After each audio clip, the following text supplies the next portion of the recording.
Hello, welcome to Spirit Cocktails. I'm your host, Pierre Rare. Today we're making the Boilermaker. This is actually a shooter cocktail, which I heard of. I never want to try because of the fact that it's beer, it's whiskey. It's different. But this time, as I did last week when I made the Monaco cocktail, I'm using my homebrew. This is my second batch of homebrew. This is actually American Light. The first batch was a Kolsch.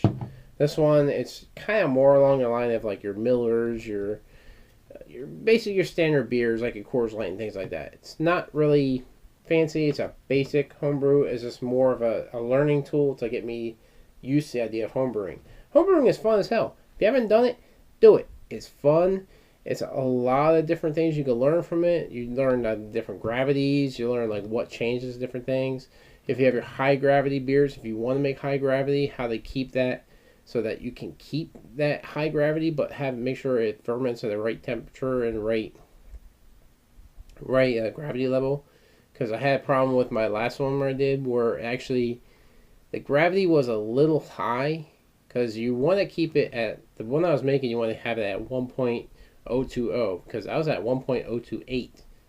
But then after like 3 days, I did a secondary for a reading. It was actually at 1.024. So it's lowering, so it's actually doing what it's supposed to do.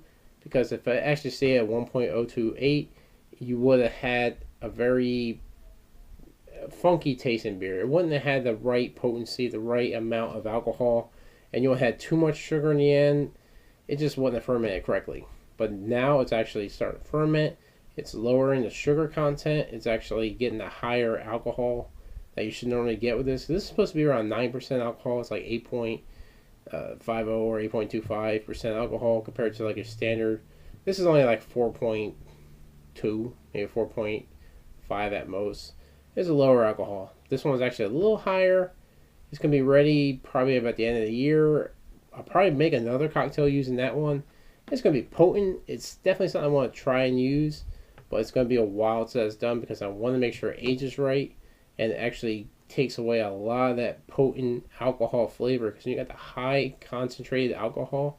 When I popped off the first primary, all you smell is alcohol.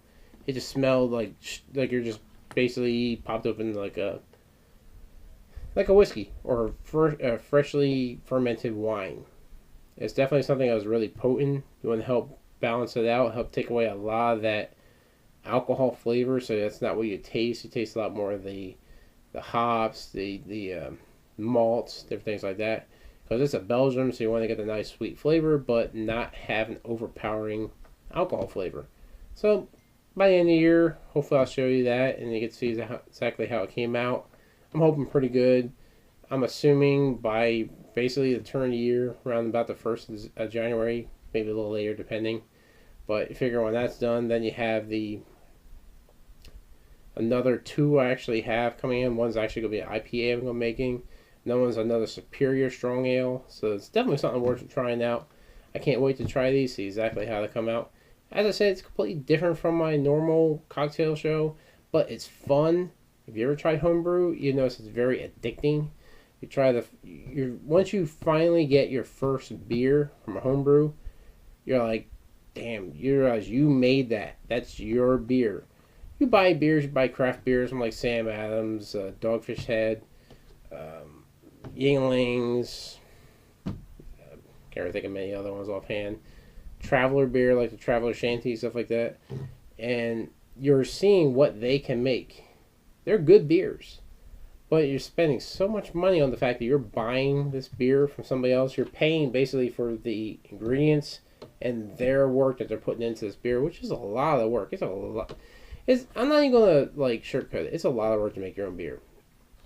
But the payoff is so worth it. Which you're going to find out because that's my beer, my second batch. I just broke it open maybe 2 days ago. First time ever trying the beer. It tastes really good. As I said, it tastes kind of like a Miller. It's a basic beer, but it's a good beer. But this is actually going to be a Boilermaker. If you ever notice what Boilermaker is, it's beer, whiskey. Not much to it. Same as using like Jaeger Bomb. Jaeger, Energy Bomb. This is not much to it. It's just basic, simple recipe. But to show you exactly how this is made. This is going to be flavorful. I'm not sure how that's going to help if it's going to help or make it worse. But we'll find out, because this is actually one of my best whiskeys out there. It's one of my most flavorful, the ones I like the most. So I want to use my best whiskey to get the best flavor. But I'll show you exactly how this is made. This is Friday Night Shooters. Yeah, I didn't mention in the beginning, but this is Friday Night Shooters. I'll show you exactly how the Boilermaker is made. Because it's simple, not much to it.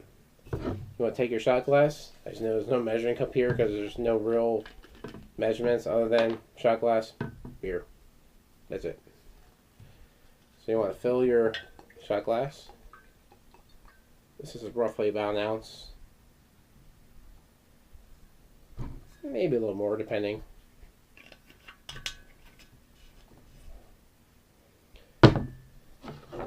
And another thing I love about homebrew beer is knowing the fact this is a naturally carbonated beer. The moment you go like this,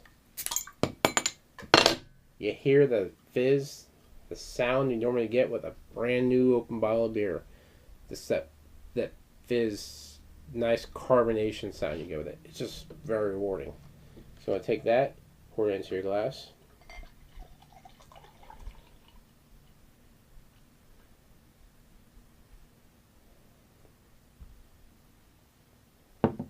This is after about 2 weeks. Guarantee, give it another week. That head's going to be freaking big as hell. But it's pretty damn good after being only a week in, or 2 weeks in. As you see, it's nice, clear. Got a slight chill haze, but as expected. But this is the Boilermaker. Cheers.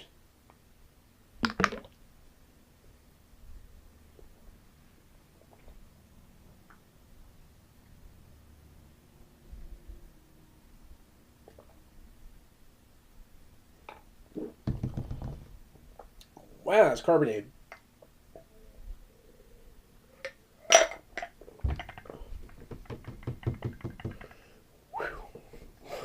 Wow. One thing I can say, that hits you in the end. It's a very, very flavorful beer. You're drinking the beer, you can taste the flavor. Initially, that's all you're tasting is beer. Once you get a little further in, that's when the whiskey hits you. It's like you can taste it. It's this oaky flavor. It's really not that bad of a shot. But it's like, it's so much carbonation in the beer. There seems to be more carbonation in the beer than there is a soda, if that makes any sense. Or a Red Bull or some type of energy drink when you have like your Jaeger bombs and such. But it's actually not that bad. I was actually kind of surprised by this because I'm thinking whiskey and beer. I don't know. But I use one of my most favorite beer or whiskeys out there. And although this isn't my Kolsch, which right now that's my most favorite home brew that I made, is Standard American Ale. It's a good beer. It's very flavorful. You're getting a lot of that, not a very potent hoppy flavor with that, but you're getting different flavor notes with that. So you're definitely tasting the beer right off the bat, and then that whiskey, but so much carbonation. First time I ever had to take a bomb shot, I pause. You see me many times, every Friday night I take bomb shots, whatever. I drank it straight on through, no pause, I just had it. But it's just, that is definitely really carbonated. Guarantee after like another week, this is basically 2 weeks in.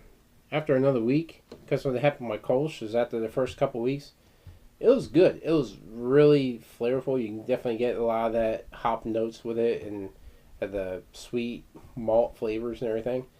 And it was very well carbonation to it. But after 3 weeks in, the carbonation was really good. You could pour it and you get a nice head, a very good head retention.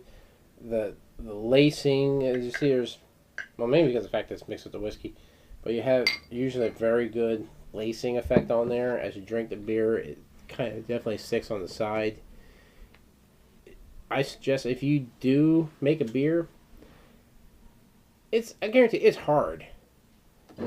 Day one, once I bottle this stuff, I'm thinking I want to drink it. I want to try it. I want to see how it tastes. And like, it just, that weight is the hardest part. People think, oh, making beer is that hard. Making it's not hard at all. It's just brewing, putting the fermenter to a secondary if you choose to do that, which I definitely suggest because that definitely clears the beer.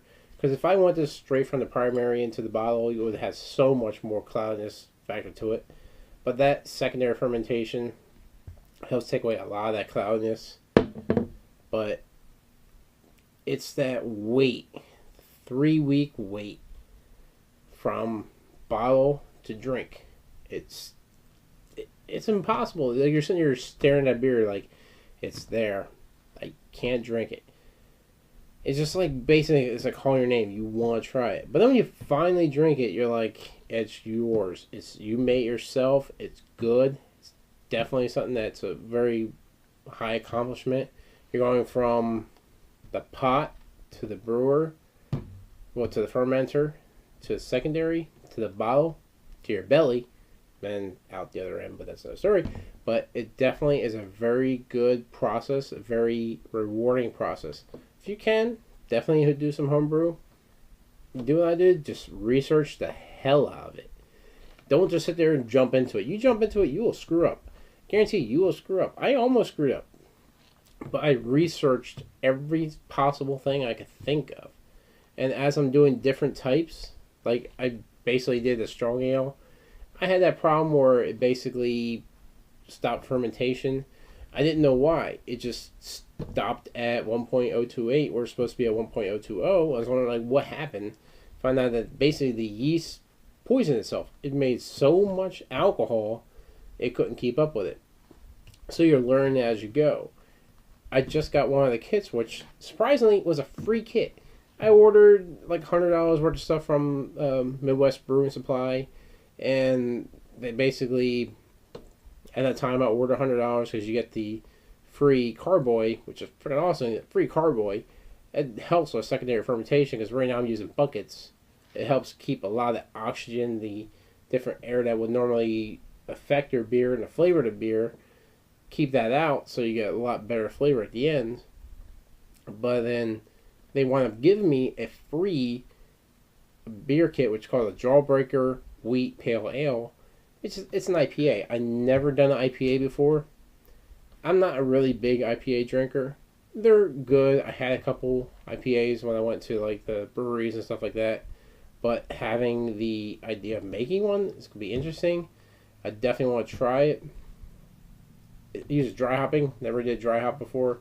That's something that's gonna be completely different. I want to try and keep it as clear as possible. So I gotta figure exactly how to keep the dry hop or keep the hop particles, everything out of my primary beer because you want to put it in your secondary fermentation. That's about the last week or so. Let's see how that comes out. Guarantee about like a month from now, you'll probably see it, see how it is.